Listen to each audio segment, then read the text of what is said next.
Olá, meus amigos, estamos juntos mais uma vez para o estudo da lição da Escola Sabatina.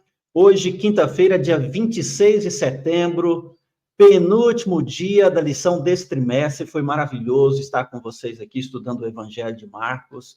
E eu quero aproveitar aqui para fazer a pergunta, que a gente sempre faz na unidade da Escola Sabatina. Já providenciou a sua próxima lição? Próxima lição vai ser os temas do Evangelho de João. E eu quero pedir que você corra atrás. Ainda tem aí uns 2, 3 dias, né? Vamos começar uma nova lição e vai ser muito bom se você estiver conosco aqui também. Aproveite para compartilhar, para se inscrever, se você ainda não é inscrito em nosso canal, comentar aqui conosco. Nós estamos crescendo para a honra e glória de Deus. Amém. Hoje, quinta-feira, o Fernando Lima está aqui conosco. Seja bem-vindo. Prazer. Uma alegria ter o Fernando aqui. E é uma alegria ter você aqui também. Nós vamos começar fazendo uma breve oração. O Fernando vai fazer conosco esta oração. Vamos orar. Santo Deus, Pai que está nos céus, graças damos a Ti, Senhor, pelo trimestre que está se encerrando, pelos estudos que tivemos e por tudo que aprendemos, Senhor. Amém. Agradecemos a Ti pela lição de hoje também, que possamos aprender e colocar em prática. Amém. Esteja conosco, eu lhe peço, em nome de Jesus, amém. Amém. Muito bem, amigos. Então, 13ª lição, o Senhor ressuscitado. Estamos estudando aí a partezinha final do Evangelho de Marcos. Aprendemos bastante ao longo do trimestre e eu tenho certeza que hoje mais uma lição preciosa, Fernando. O título de hoje, Vão por Todo Mundo. A lição pede para a gente ler do 14 até o 20. Veja que está escrito aqui, ó. Finalmente, Jesus apareceu aos 11, quando estavam à mesa, censurou-lhe a incredulidade e a dureza do coração, porque não deram crédito aos que o tinham visto já ressuscitado. E disse-lhes, vão por todo mundo, pregue o evangelho a toda criatura. Quem crê e for batizado, será salvo. Quem, porém, não crê, será condenado. Esses sinais acompanharão aqueles que creem. Em meu nome expulsarão demônios, falarão em línguas, pegarão em serpentes, e se beber alguma coisa mortífera, não lhes fará mal. Se impuserem as mãos sobre enfermos, eles serão curados. Pastor, a gente leu o texto aí, ainda sobrou um tempo para Jesus dar aquele último chacoalhãozinho, né? Foi. Teve gente que ainda não acreditava que ele ressuscitava. Aqui na totalidade, Fernando, 100% deles, porque ele aparece, nesse momento eram só 11, um já tinha se suicidado, e o texto diz assim, censurou-lhes a incredulidade e a dureza do coração. Ainda teve chance.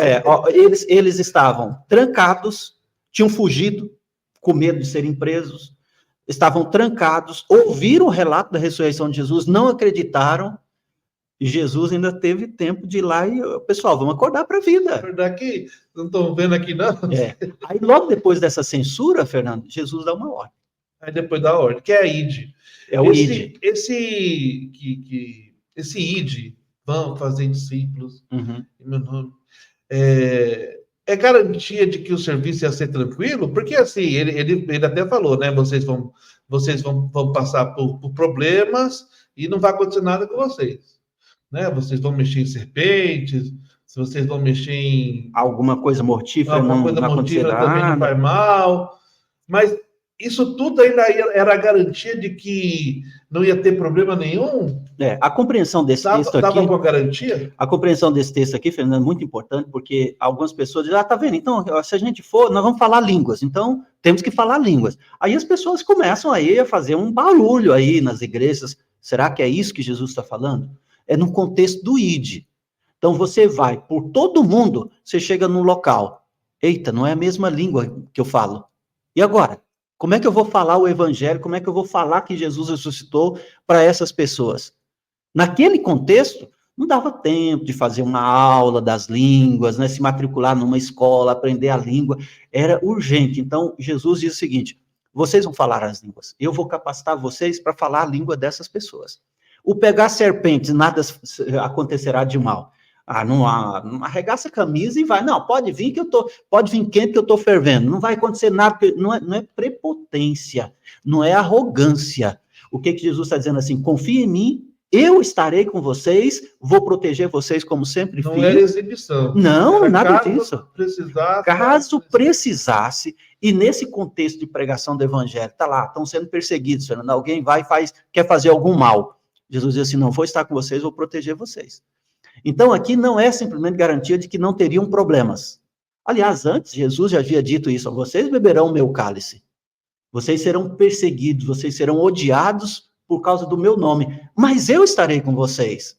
Então, dificuldades eles iriam passar por muitas dificuldades. Agora, veja as consequências aqui, no verso 16, dessa ação dos discípulos, Fernando. Diz assim, ó, quem crê e for batizado, será salvo. Então, um resultado possível da pregação, a salvação de pessoas. E o outro resultado, quem, porém, não crê, será condenado. Então, é uma escolha. Ou salvação ou perdição. Era o resultado dessa ação deles aqui. Agora, nós louvamos a Deus por quê? Porque eles atenderam. Eles atenderam essa ordem, foram, pregaram, e o evangelho chegou até nós. E eles foram sozinhos? Não. Veja o que aqui diz o texto.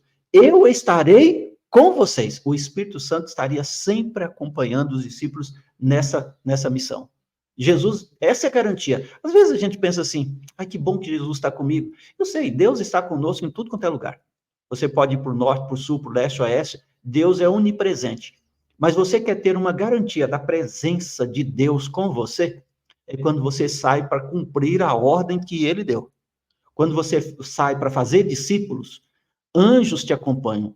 Jesus tem um alto interesse de você sair da sua casa, ir para a sua vizinhança, para seus colegas de trabalho, e falar do evangelho. E eu quero dizer mais, nesse tempo moderno que nós estamos tendo, quando você diz assim, vou estudar a lição, vou assistir o canal lá, e vou compartilhar, sabe quem está trabalhando com você? O Espírito Santo. Jesus está trabalhando com você, porque ele tem interesse que essa história aqui seja conhecida com seus amigos, seus colegas de trabalho, na sua vizinhança.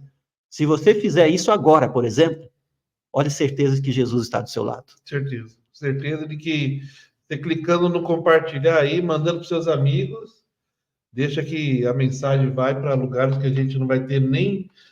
A noção só vai ser do céu. Exato. Olha o finalzinho aqui, diz assim, ó, os discípulos iam por toda parte, pregando o evangelho, mas não iam sozinhos, pois o Senhor cooperava com eles, confirmando a palavra por meio de sinais que se seguiam. E é assim que termina o evangelho de Marcos. O Senhor ia com eles. Amém. Meu amigo, que o Senhor esteja com você. Que o Senhor te abençoe, te acompanhe, e que o estudo desse trimestre tenha feito uma diferença na sua vida e na vida da igreja. Um forte abraço, obrigado, Fernando. Obrigado. Que Deus abençoe a todos.